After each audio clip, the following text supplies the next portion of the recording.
సుమన్ గురు education YouTube ఛానల్కి స్వాగతం. మిత్రులారా, ప్రధానంగా తెలుగు సబ్జెక్టుతో యూజీసీ ఎన్టీఏ నెట్కు, అలాగే AP set, Telangana set, JLs, DLs, PGT, TGT, గురుకులాలు, అలాగే డిఎస్సి, ఇలా ఇతరత్ర కాంపిటేటివ్ ఎగ్జామ్స్ కోసం, అలాగే పీజీ ఎంట్రన్స్ ఎగ్జామ్స్, ఇలా వివిధ రకాల పోటీ పరీక్షల కోసం ప్రిపేర్ అవుతున్న అభ్యర్థుల్ని ఉద్దేశించి వీడియోని రూపొందించడం జరుగుతుంది. అయితే అందులో భాగంగా ప్రస్తుతం మనం యూజీసీ నెట్ కోసం కొన్ని ముఖ్యమైనటువంటి బిట్లను నేను తీసుకుని రావటం జరిగింది. అవి తెలుగు భాషా శాస్త్రం అన్న అంశం నుంచి యూజీసీ నెట్ కోసం ఉపయోగపడే విధంగా కొన్ని నోట్స్ని నేను ప్రిపేర్ చేసుకుని దీన్ని మీ ముందు నేను ఉంచడం జరుగుతుంది. అయితే మిత్రులారా, ఈ క్లాసెస్ అనేవి రెగ్యులర్గా ప్రతిరోజు కూడా మీకు కావాలి అనుకుంటే, ఒక సీక్వెల్ ఆర్డర్లో మీకు కావాలి అనుకుంటే సుమన్ గురు ఎడ్యుకేషన్ యూట్యూబ్ ఛానల్లో మెంబర్షిప్ తీసుకోండి. ఈ సుమన్ గురు ఎడ్యుకేషన్ యూట్యూబ్ ఛానల్లో మెంబర్షిప్ తీసుకోవడం వల్ల మీకు కలిగే ప్రయోజనం ఏంటంటే, మీకు జనరల్గా మనకి ఈ మార్కెట్లో ఎన్ని ప్రామాణిక పుస్తకాలు అయితే దొరుకుతున్నాయో అన్ని ప్రామాణిక పుస్తకాల్లోని సమాచారాన్ని ఒకే దగ్గర క్రోడీకరించి మీకు నేను ఒక నోట్స్ రూపంలో అందివ్వడం జరుగుతుంది. కనుక ఇక్కడ ఈ ఛానల్ని మీరు ప్రతిరోజు రెగ్యులర్గా ఫాలో అవడం వల్ల మొత్తము ఈ మార్కెట్లో ఉన్నటువంటి, మీకు అందుబాటులో లేనటువంటి అన్ని పుస్తకాలని ఒకే వీడియోలో మీరు చూసేవారు అవుతారు. కాబట్టి మీకు ఈ కంటెంట్ అనేది నేను ఎన్నో రకరకాల పుస్తకాల నుంచి, రకరకాల మ్యాగజైన్స్ నుంచి క్రోడీకరించి మీ ముందు నేను ఉంచడం జరుగుతుంది. కాబట్టి సుమన్ గురు ఎడ్యుకేషన్ యూట్యూబ్ ఛానల్లో మెంబర్షిప్ తీసుకొని ఈ కంటెంట్ని మీరు వినియోగించుకొని భవిష్యత్తులో విజేతలుగా నిలుస్తారని నేను ఆశిస్తూ ఇంకా కంటెంట్ని ప్రారంభిస్తున్నాను. ప్రస్తుతం తెలుగు భాషా శాస్త్రం నుండి మనం కొన్ని బిట్స్ని తీసుకోవడం జరిగింది. ఈ బిట్లు ఇటు నెట్కే కాకుండా అన్ని పోటీ పరీక్షలకు ఉపయోగపడతాయి, మీరు చూడగలరు. చూడండి, మొదటగా భారతీయ భాషలు అన్న అంశం మీద ఈరోజు నేను బిట్ బ్యాంక్ని తయారు చేయడం జరిగింది. ఇక్కడ భారతీయ భాషలు అన్న కాన్సెప్ట్లో మొదటి బిట్టు, భాష ఆవిర్భావాన్ని బాగా నిరూపించిన వాదం ఏది అని రేపొద్దున బిట్ రావచ్చు. భాష ఆవిర్భావాన్ని బాగా నిరూపించిన వాదం ఏది అని ఇచ్చి అందులో ఆప్షన్లో స్వతసిద్ధవాదం అని ఉంటే మనం స్వతసిద్ధవాదంని గుర్తించాల్సి ఉంటుంది. రెండవ బిట్టు, 1906వ సంవత్సరంలో అప్పటి ప్రభుత్వం భారతీయ భాషలపై సమగ్రమైన పరిశోధనకై ఎవరిని ఏర్పాటు చేయటం జరిగింది అన్నది రెండవ బిట్టు. 1906లో అప్పటి ప్రభుత్వం భారతీయ భాషలపై సమగ్రమైన పరిశోధనకై ఎవరిని ఏర్పాటు చేయటం జరిగింది అని బిట్టు వస్తే, రెండో ఆప్షన్స్లలో సర్ జార్జ్ గ్రియర్సన్ అని ఉంటే మనం సర్ జార్జ్ గ్రియర్సన్ను గుర్తించాల్సి ఉంటుంది. మూడవ ప్రశ్న, ఎవరి సంపాదకత్వంలో లింగ్విస్టిక్ సర్వే ఆఫ్ ఇండియా అను 11 సంపుటాల గ్రంథం వెలువడింది అన్నది బిట్టు. చూడండి, లింగ్విస్టిక్ సర్వే ఆఫ్ ఇండియా, ఈ పేరు వినగానే మనకి ఒక వ్యక్తి పేరు రావాలి, ఒక సంపాదకుని యొక్క పేరు మనకి వెంటనే గుర్తుకు రావాలి. అక్కడే సర్ జార్జి గ్రియర్సన్. ఇది 11 సంపుటాల గ్రంథం. ఇది కూడా గుర్తుపెట్టుకోండి. Bit number 4, linguistic survey of India అన్నటువంటి ఈ గ్రంథానికి సంపాదకత్వంని సర్ జార్జ్ గ్రియర్సన్ ఈయన సంపాదకత్వం వహించాడు. కాగా ఈ లింగ్విస్టిక్ సర్వే ఆఫ్ ఇండియా ఎప్పుడు ముద్రింపబడింది రేపొద్దున యూజీసీ నెట్లో కొన్ని గ్రంథాలు వరుస క్రమం అనేది, కాలక్రమం ఇది అడుగుతూ ఉంటాడు. అలాంటప్పుడు ఇక్కడికి వస్తే వాటికి సంబంధించి మరో వీడియోలో మనం చర్చించుకుందాం. కాలక్రమం గురించి, అలాగే మ్యాథ్స్ ఆఫ్ ఫాలోయింగ్ గురించి, వాటి గురించి మరో వీడియోలో మనం చూద్దాం. ప్రస్తుతం చూడండి, లింగ్విస్టిక్ సర్వే ఆఫ్ ఇండియాని అంటే ఈ గ్రంథానికి సంపర్కత్వం వహించిన వారు సర్ జార్జ్ గ్రియర్సన్ అని గుర్తించాల్సి ఉంటుంది. సర్ జార్జ్ గ్రియర్సన్ను భారతీయ భాషలపై సమగ్రమైన పరిశోధన చేయమని ప్రభుత్వం ఎప్పుడు అపాయింట్మెంట్ చేసింది, ఎప్పుడు నియమించింది అంటే 1906వ సంవత్సరంలో. ఇది కూడా చూసుకోండి. రెండవ బిట్ చూడండి. 1906వ సంవత్సరంలో అంటే సర్ జార్జ్ గ్రియర్సన్ని భారతీయ భాషల మీద సమగ్రమైనటువంటి అధ్యయనము పరిశోధన చేయమని అప్పటి భారత ప్రభుత్వము సర్ జార్జ్ గ్రియర్సన్ని నియమించింది. ఎప్పుడు? 1906వ సంవత్సరంలో నియమించింది. ఈ సంవత్సరం గుర్తుపెట్టుకోండి. 1906వ సంవత్సరంలో ఆయన్ని ఏర్పాటు చేయగా ఆయన మొత్తము అంటే అనేకమైనటువంటి కొంతమంది భాషావేత్తల సహాయాన్ని వాటిని తీసుకుని ఆయన యొక్క పరిశోధనలు అన్ని కూడా చేస్తూ చివరిగా 11 సంపుటాల ఈ లింగ్విస్టిక్ సర్వే ఆఫ్ ఇండియా అనేటువంటి ఒక గ్రంథంని 1927 నాటికి సమర్పించి ముద్రించడం జరిగింది. 1906లో అపాయింట్మెంట్ చేస్తే దాని యొక్క పూర్తి రూపం అనేది 1927వ సంవత్సరం నాటికి వచ్చింది. అంటే తుది రూపం అనేది వచ్చింది. తర్వాత లింగ్విస్టిక్ సర్వే ఆఫ్ ఇండియా ఎప్పుడు ముద్రింపబడినది అని బిట్టు. జవాబు 1927వ సంవత్సరంలో. బిట్ నెంబర్ 5, 5వ బిట్ని ఇప్పుడు మనం చూస్తున్నాం. లింగ్విస్టిక్ సర్వే ఆఫ్ ఇండియా గ్రంథంలో ఎన్ని భాషలపై పరిశోధన జరిగింది చూసారా? ఈ సర్ జార్జ్ గ్రియర్సన్ని 1906లో అపాయింట్మెంట్ చేయడం జరిగిందండి. అయితే ఈయన 11 సంపుటాల లింగ్విస్టిక్ సర్వే ఆఫ్ ఇండియా అనే గ్రంథంని ఈయన అంటే అందించడం జరిగింది కదా. అయితే ఇందులో భాగంగా ఈ లింగ్విస్టిక్ సర్వే ఆఫ్ ఇండియా అన్న గ్రంథంలో మొత్తము ఎన్ని భాషలపై పరిశోధన జరిపి సర్ జార్జ్ గ్రియర్సన్ గారు 11 సంపుటాల లింగ్విస్టిక్ సర్వే ఆఫ్ ఇండియా అన్న ఈ గ్రంథంని ఆయన చివరిగా తీసుకురావడం జరిగింది. అంటే 175 భాషలపై ఆయన పరిశోధనలు చేశారు. భారతదేశంలోని 175 భాషలపై పరిశోధనలు చేసి చివరిగా 11 సంపుటాలతో లింగ్విస్టిక్ సర్వే ఆఫ్ ఇండియా అనేటటువంటి ఒక గ్రంథంని 1927వ సంవత్సరంలో ముద్రించుకొని బయట ప్రపంచానికి పరిచయం చేశారు. తర్వాత bit number 6, linguistic survey of India గ్రంథంలో ఎన్ని మాండలికాలపై పరిశోధన జరిగింది అన్నది తదుపరి బిట్టు. బిట్ చూడండి. అంటే 175 భాషలపై పరిశోధన చేసి సర్ జార్జ్ గ్రియర్సన్ అన్నతడు 1927వ సంవత్సరంలో లింగ్విస్టిక్ సర్వే ఆఫ్ ఇండియా అనేటటువంటి 11 సంపుటాల ఒక గ్రంథంని ముద్రించడం జరిగింది. అయితే ఇందులో 175 భాషల్ని పై పరిశోధన చేసి ఆయన ఇచ్చారు కదా. అలాగే ఎన్ని మాండలికాల మీద పరిశోధన చేశాడు?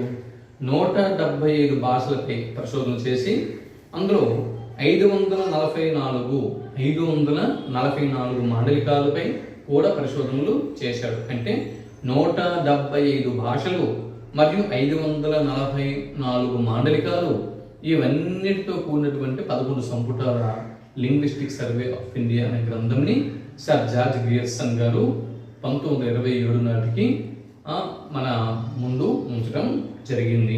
కాబట్టి bit number 6, linguistic survey of India గ్రంథంలో ఎన్ని మాండలికాలపై పరిశోధన జరిగింది అని బిట్టు వస్తే 544 అని మనం గుర్తుంచుకోవాల్సి ఉంటుంది. దాని తర్వాత bit number 7, linguistic survey of India గ్రంథంలో ఏ సంపుటిలో ద్రావిడ భాషలకు సంబంధించినది? లింగ్విస్టిక్ సర్వే ఆఫ్ ఇండియా అనే గ్రంథంలో ఏ సంపుటి ద్రావిడ భాషలకు సంబంధించినది అని బిట్ రావచ్చు. బిట్ మనసు చూడండి. లింగ్విస్టిక్ సర్వే ఆఫ్ ఇండియా గ్రంథంలో ఏ సంపుటి ద్రావిడ భాషలకు సంబంధించినది అని బిట్ వస్తే 4వ సంపుటి అని మనం గుర్తించాల్సి ఉంటుంది. Bit number 8, linguistic survey of ఇండియాలోని 4వ సంపుటిని రూపొందించిన వారు ఎవరు? మనం ఇప్పుడు చెప్పుకున్నాం. లింగ్విస్టిక్ సర్వే ఆఫ్ ఇండియా గ్రంథంలో 4వ సంపుటి ద్రావిడ భాషలకు చెందినది మనం చెప్పుకున్నాం. అయితే లింగ్విస్టిక్ సర్వే ఆఫ్ ఇండియాలోని 4వ సంపుటిని రూపొందించిన వారు ఎవరు అని బిట్టు వస్తే నార్వే దేశానికి చెందినటువంటి స్టెన్కోనో అని మనం గుర్తించాల్సి ఉంటుంది. నార్వే దేశానికి చెందినటువంటి స్టెన్కోనో అని మనం గుర్తించాల్సి ఉంటుంది. Bit number 9. స్టెన్కోనో గుర్తించినటువంటి ద్రావిడ భాషలు ఎన్ని అని బిట్ రావచ్చు. రేపొద్దున్న స్టెన్కోనో గారు గుర్తించినటువంటి ద్రావిడ భాషలు ఎన్ని అని బిట్టు వస్తే 17 అని గుర్తించాల్సి ఉంటుంది. Bit number 10. ప్రస్తుతం ఉన్న ద్రావిడ భాషలు సంఖ్య ఎంత అని బిట్టు వస్తే 23 అని మనం గుర్తించాల్సి ఉంటుంది. అంటే స్టెన్కోనో అప్పట్లో 17 ద్రావిడ భాషల్ని గుర్తించగా ప్రస్తుతం 23 ద్రావిడ భాషలు అంటే వెలుగులోకి రావటం జరిగింది. బిట్ నెంబర్ 11 13వ బిట్టు. ప్రస్తుతం భారతదేశంలోని మొత్తం భాషల సంఖ్య అని బిట్టు వస్తే జవాబు 1652 అని మనం గుర్తించాల్సి ఉంటుంది. Bit number 12. భారతదేశంలో ప్రధాన భాషా కుటుంబాలు ఏవి? భారతదేశంలో ప్రధాన భాషా కుటుంబాలు 4.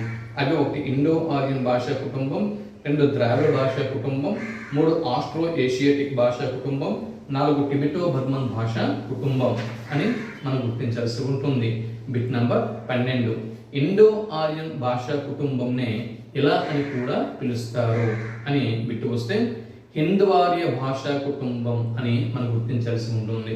ఇండో ఆర్యన్ భాషా కుటుంబంనే హిందవార్య భాషా కుటుంబం, హిందూ ప్లస్ ఆర్య, హిందవార్య భాషా కుటుంబం అని గుర్తిస్తారు అని గుర్తించాల్సి ఉంటుంది.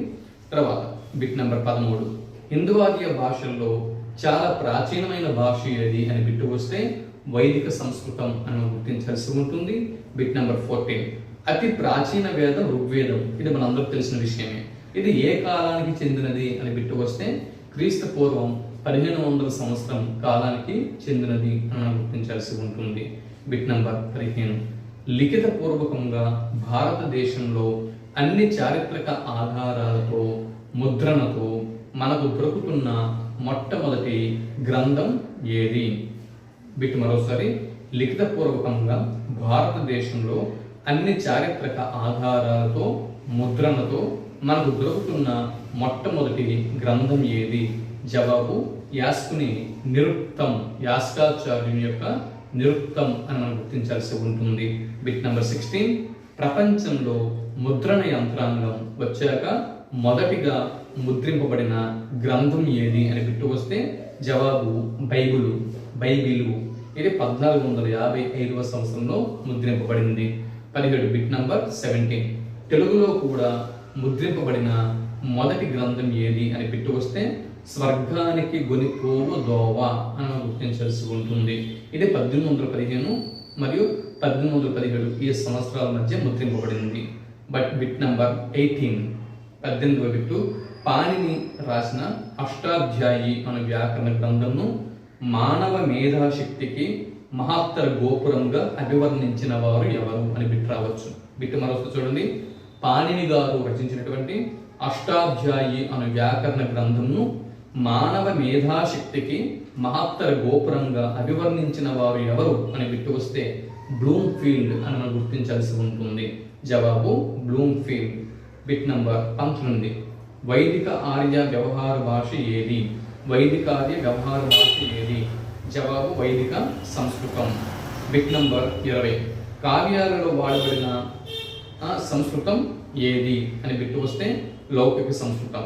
అంటే వైదిక కార్య వ్యవహారంలో వాడిన సంస్కృతంని వైదిక సంస్కృతం అని, కావ్యాలలో వాడబడిన సంస్కృతంని లౌకిక సంస్కృతం అంటారని మనం గుర్తుంచుకోవాల్సి ఉంటుంది. Bit number 21. వైదిక సంస్కృతం వర్ధిల్లిన కాలం ఏది? బిట్ నంబర్ క్రీస్తు పూర్వం 1500 కాలం నుంచి క్రీస్తు పూర్వం 1000 కాలం వరకు. 22వ బిట్టు. లౌకిక సంస్కృతం వర్ధిల్లిన కాలం ఏది?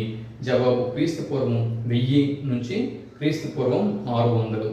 తర్వాత ఈ బిట్ నెంబర్ 23. వైదిక సంస్కృతానికి లౌకిక సంస్కృతానికి ప్రధాన తేడా ఏమిటి అని బిట్టు వస్తే జవాబు భాషలో స్వరం లోపించడం. జవాబు భాషలో స్వరం లోపించడం. Bit number 24. పాలి, ప్రాకృత భాషలు వర్ధిల్లిన కాలం ఏది అని బిట్టు వస్తే క్రీస్తు పూర్వం 600 నుంచి క్రీస్తు శకం 1000 అని మనం గుర్తించాల్సి ఉంటుంది. బిట్ నెంబర్ 25 క్రీస్తు పూర్వం 307 ప్రాంతంలో సింహళ దేశంలో అర్ధమాగధి ప్రాకృతమే పాలి అని అభిప్రాయపడిన వారు ఎవరు? బిట్ మరోసారి క్రీస్తు పూర్వం 307 ప్రాంతంలో సింహళ దేశంలో అర్ధమాగధి ప్రాకృతమే పాలి అని అభిప్రాయపడిన వారు ఎవరు అని బిట్టు వస్తే జవాబు జాన్ భీమ్స్ అని మనం గుర్తించాల్సి ఉంటుంది. బిట్ నెంబర్ 26 గౌతమ బుద్ధుని బోధనలు ఏ భాషలో ఉన్నాయి? జవాబు పాలి భాషలో ఉన్నాయి. నెక్స్ట్ బిట్ నెంబర్ 27వ బిట్ని మనం చూస్తున్నాం. త్రిపీఠకములు ఏ భాషలో ఉన్నాయి? జవాబు పాలి భాషలో ఉన్నాయి. 28వ బిట్టు హీనయాన బౌద్ధ మతానుయాయులు పాలి భాషకు ఇచ్చిన వ్యుత్పత్త్యర్థాలు ఏవి? జవాబు సీమ మరియు సరిహద్దు.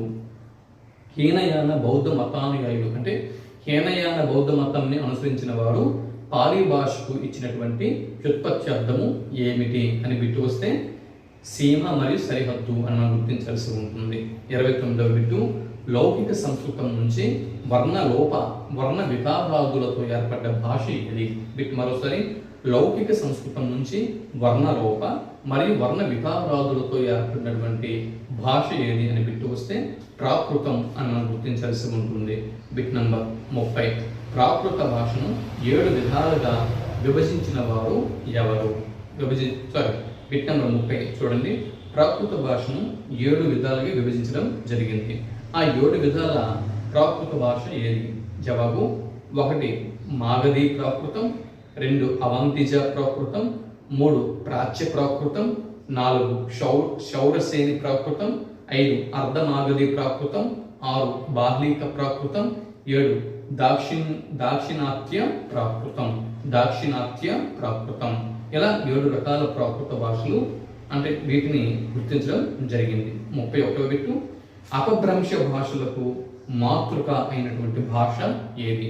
బిట్టు మరోసారి అపభ్రంశ భాషలకు మాతృక వంటి భాష ఏది? జవాబు ప్రాకృత భాష.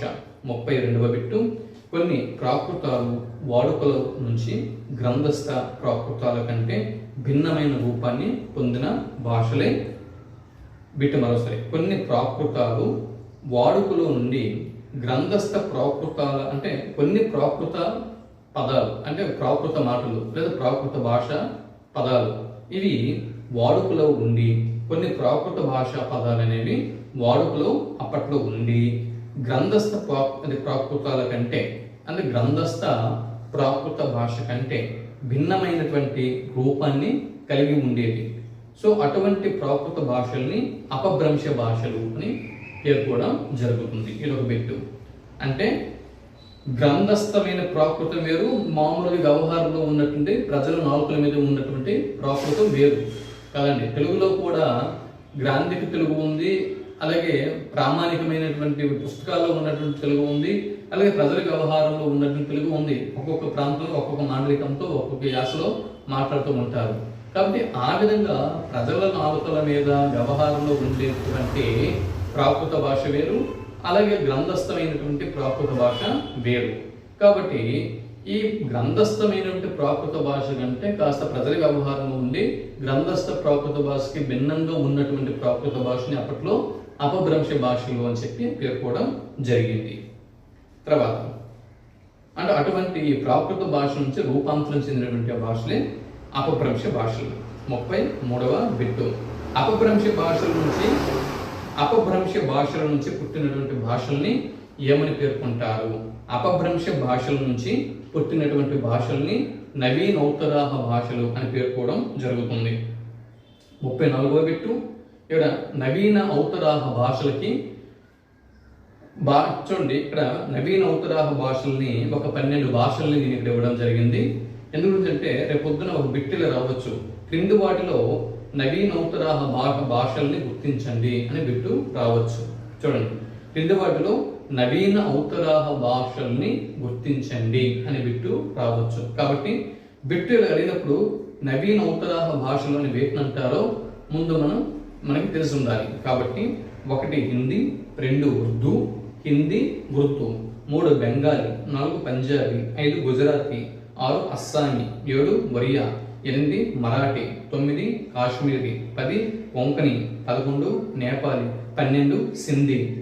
ఈ మొదలైనటువంటి ఉత్తర భారతదేశపు భాషల్ని నవీనోత్తరాహ భాషలు అని పేర్కోవడం జరిగింది. 35వ బిట్టు, భారతదేశంలో అత్యధిక జనాభా మాట్లాడే భాష ఏది అని బిట్టు వస్తే హిందీ, ఇది అందరూ తెలిసిన విషయమే. 36వ బిట్టు, భారతదేశంలో అత్యధికులు మాట్లాడే రెండవ భాష ఏది? తెలుగు. 37వ బిట్టు, భారత ప్రజల భాషలో కీర్తనలను రచించిన ప్రముఖ ఉత్తర భారతదేశపు కవి ఎవరు? బిట్టు మరోసారి, ప్రజల భాషలో కీర్తనలను రాసిన లేదా రచించిన ప్రముఖ ఉత్తర భారతదేశపు కవి ఎవరు? జవాబు సూరదాస్. ప్రజల భాషలో కీర్తనలను రచించిన ప్రముఖ ఉత్తర భారతదేశపు కవి ఎవరు? జవాబు సూరదాస్. 38వ బిట్ నంబర్ 38, అవధి భాషలో రామచరితమానస్ ను రచించిన కవి ఎవరు అని బిట్టు వస్తే తులసీదాస్ అని మనం గుర్తించాల్సి ఉంటుంది. తులసీదాస్ రామచరితమానస్ను అవధి భాషను రచించాడు, గుర్తుపెట్టుకోండి. తర్వాత బిట్ నంబర్ 39, 39వ బిట్ని ఇప్పుడు మనం చూస్తున్నాం. అవధి భాషలోని ప్రముఖ రచయిత్రులు ఎవరు? జవాబు మృగావతి మరియు ఇంద్రావతి. ఇది నట్టకి రాదు, కానీ జస్ట్ మామూలు తెలుసుకోండి. మృగావతి మరియు ఇంద్రావతి ఈ ఇరువురు అవధి భాషలోని ప్రముఖ కవయిత్రులు. జస్ట్ మామూలు తెలుసుకోవడానికి చెప్పాను. తర్వాత బిట్ నంబర్ 40, కడీబోలీలో సూక్తులు రచించినటువంటి వారు ఎవరు? కడీబోలీలో సూక్తులు రచించిన వారు ఎవరు? జవాబు కబీర్ దాస్. 41వ బిట్టు, కబీర్ దాస్ సూక్తులను ఆంగ్లంలోకి అనువాదించిన వారు ఎవరు? Important bit. కబీర్ దాస్ కడీబోలి అనే భాషలో సూక్తులు రచించగా వీటిని ఆంగ్లంలోకి అనువాదించిన వారు ఎవరు? జవాబు రవీంద్రనాథ్ ఠాగూర్. 42వ బిట్టు, సైనిక శిబిరాల్లోనూ దుకాణాల్లోనూ బజార్లలోనూ పుట్టిన భాష ఏది? చూడండి, సైనిక శిబిరాలు, దుకాణాలు, బజార్లు, ఈ 3 ప్రదేశాల నుంచి పుట్టినటువంటి భాష ఏది? జవాబు ఉర్దూ భాష. 43వ బిట్టు, ప్రజా భాషగా పేరుగాంచిన భాష ఏది? జవాబు ఉర్దూ భాష. 44వ బిట్టు, అల్లావుద్దీన్ ఖిల్జీ దండయాత్ర మూలంగా భారతదేశంలో పుట్టిన భాష. చూడండి బిట్ చూసుకోండి, అల్లావుద్దీన్ ఖిల్జీ, ఇది ఈ పదం గుర్తుపెట్టుకోండి. అల్లావుద్దీన్ ఖిల్జీ ఈ పదం గుర్తుపెట్టుకోండి. అల్లావుద్దీన్ ఖిల్జీ దండయాత్ర మూలంగా, ఎందుకంటే గజనీ అనుకోవచ్చు, ఘోరీ అనుకోవచ్చు, అల్లావుద్దీన్, ఇలా చాలా మంది ముస్లింలు దండయాత్ర చేశారు. ఇందులో అల్లావుద్దీన్ ఖిల్జీ దండయాత్ర మూలంగా భారతదేశంలో పుట్టిన భాష ఉర్దూ భాష అని గుర్తుంచుకోవాల్సి ఉంటుంది. 45వ బిట్టు, ఉర్దూ భాషకు చెందిన ప్రముఖ కవి మహమ్మద్ ఇక్బాల్ సారే జహాన్ సే అచ్చా అనే దేశభక్తి గేయం రచించినటువంటి మహమ్మద్ ఇక్బాల్ ఉర్దూ భాషకు చెందినటువంటి కవి. 46వ బిట్టు, 13వ శతాబ్దంలో పంజాబీ భాషలో శ్లోకాలను, గేయాలను రచించిన వారు ఎవరు అని బిట్టు వస్తే బాబా ఫరీద్ అని మనం గుర్తించాల్సి ఉంటుంది. బాబా ఫరీద్. 47వ బిట్టు, పంజాబ్ కవిత్వంని ప్రభావితం చేసిన ఉద్యమం ఏది?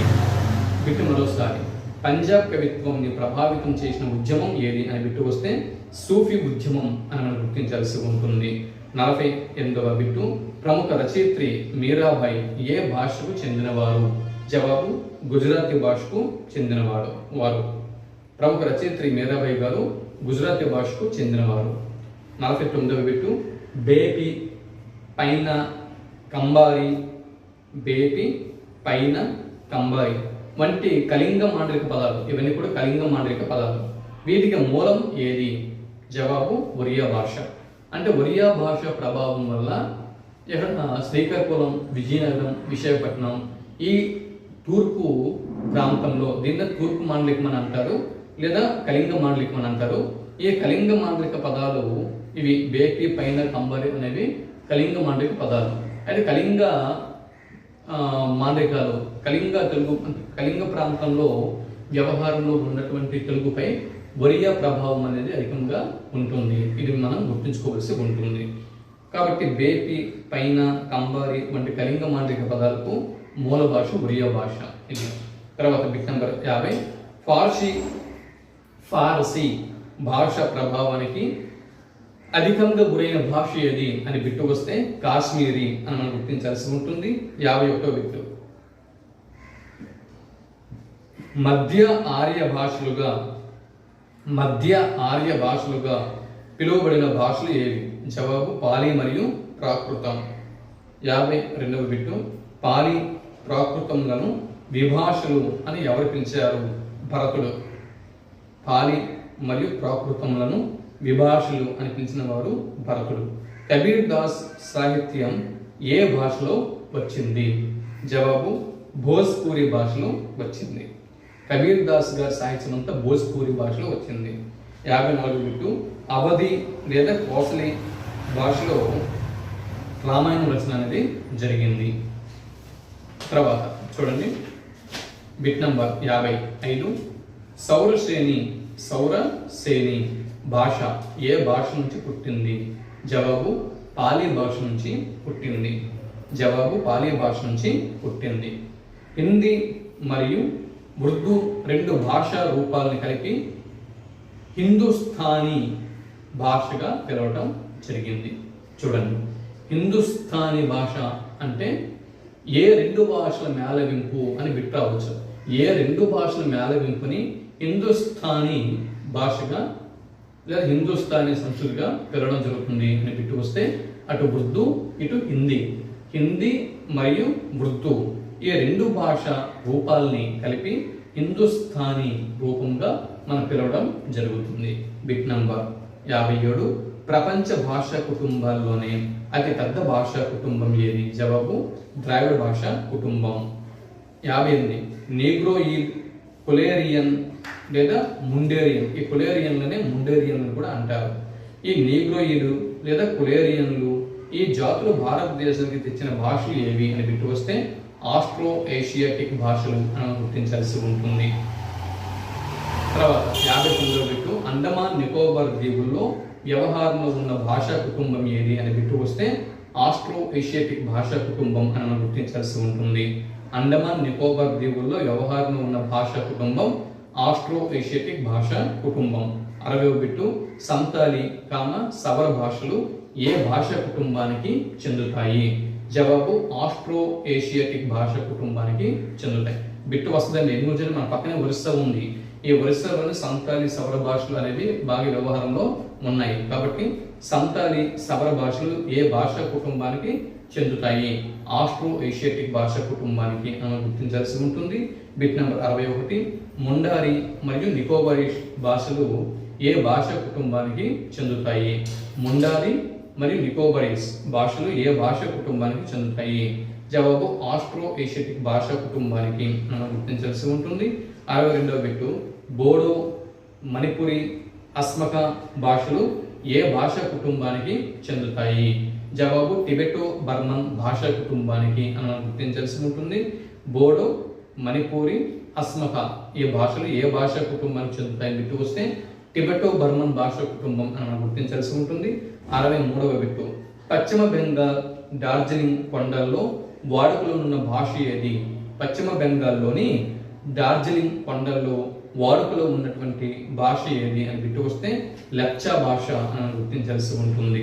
అంటే లెప్చా భాష ఎక్కడ వాడుకలో ఉన్నది అని బిట్టు వస్తే పశ్చిమ బెంగాల్లోని డార్జిలింగ్ కొండల్లో అని గుర్తించాల్సి ఉంటుంది. 64వ బిట్టు. ఇక్కడ చూడండి, అంటే వివిధ భాషల్ని ఆ భాష కుటుంబాన్ని నేను ఇచ్చాను.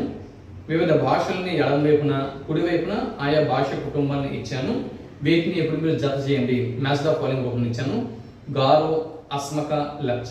ఫస్ట్ వన్ గారో, అస్మక, లెప్చ భాషలు. సెకండ్ వన్ కాశ్మీరీ, కొంకణి, నేపాలి భాషలు. మూడవది కాశీ మరియు జ్వాంగ్ భాషలు. 4వది నాయకి, పర్జే మరియు గదబ భాషలు. ఇటువైపు చూస్తే కుడివైపు తీసుకుంటే మధ్య ద్రావిడ భాష, బి ఆస్ట్రో ఏషియాటిక్ భాష, సి ఇండో ఆర్యన్ భాష, డి టిబెటో బర్మన్ భాష. ఇలా ఉన్నాయి. ఇప్పుడు చూడండి, మొదటి గారో, అస్మక, లెప్చ ఇది టిబెటో భాష, అంటే టిబెటో బర్మన్ భాష కుటుంబానికి చెందినటువంటి భాషలు. తర్వాత కాశ్మీరీ, కొంకణి, నేపాలి ఇవి ఇండో ఆర్యన్ భాష కుటుంబానికి చెందిన భాషలు. తర్వాత కాశీ మరియు జవాన్లు ఈ రెండు ఆస్ట్రో ఏషియాటిక్ భాష కుటుంబానికి చెందిన భాషలు. నాయకి, పర్జీ, కదవ ఈ మూడు మధ్య ద్రావిడ భాష కుటుంబానికి చెందినటువంటి భాషలు. ఇవన్నీ ఈరోజు ఈ వీడియోలో 64 బిట్లని నేను మీకు అందించాను. అంటే భాషా శాస్త్రానికి సంబంధించి మనము భారతీయ భాషలు అన్న కాన్సెప్ట్లోని ముఖ్యమైనటువంటి బిగ్ బ్యాంక్ని నేను తీసుకొచ్చి మీకు నేను అందించడం జరిగింది. తదుపరి వీడియోలో మనము ఈ భాషా శాస్త్రానికి సంబంధించినటువంటి ఆంగ్లము, తెలుగు పదాల పుట్టుపూర్వోత్తరాలు వీటికి సంబంధించిన అంశాల నుంచి ఎటువంటి బిట్స్ రావడానికి అవకాశం ఉన్నాయో మరో వీడియోలో తెలుసుకుందాం. మరి ఈ వీడియోస్ అన్నీ కూడా మీకు రెగ్యులర్గా ఒక వరుస క్రమంలో రావాలి అనుకుంటే మీరు వెంటనే సుమన్ గురు ఎడ్యుకేషన్ యూట్యూబ్ ఛానల్లో మెంబర్షిప్ తీసుకోండి. మీకు మంచి ఫలితం, ప్రయోజనం అనేది ఉంటుంది. మరో కాన్సెప్ట్తో మరో వీడియోలో కలుద్దాం. అంతవరకు సెలవు. నమస్తే.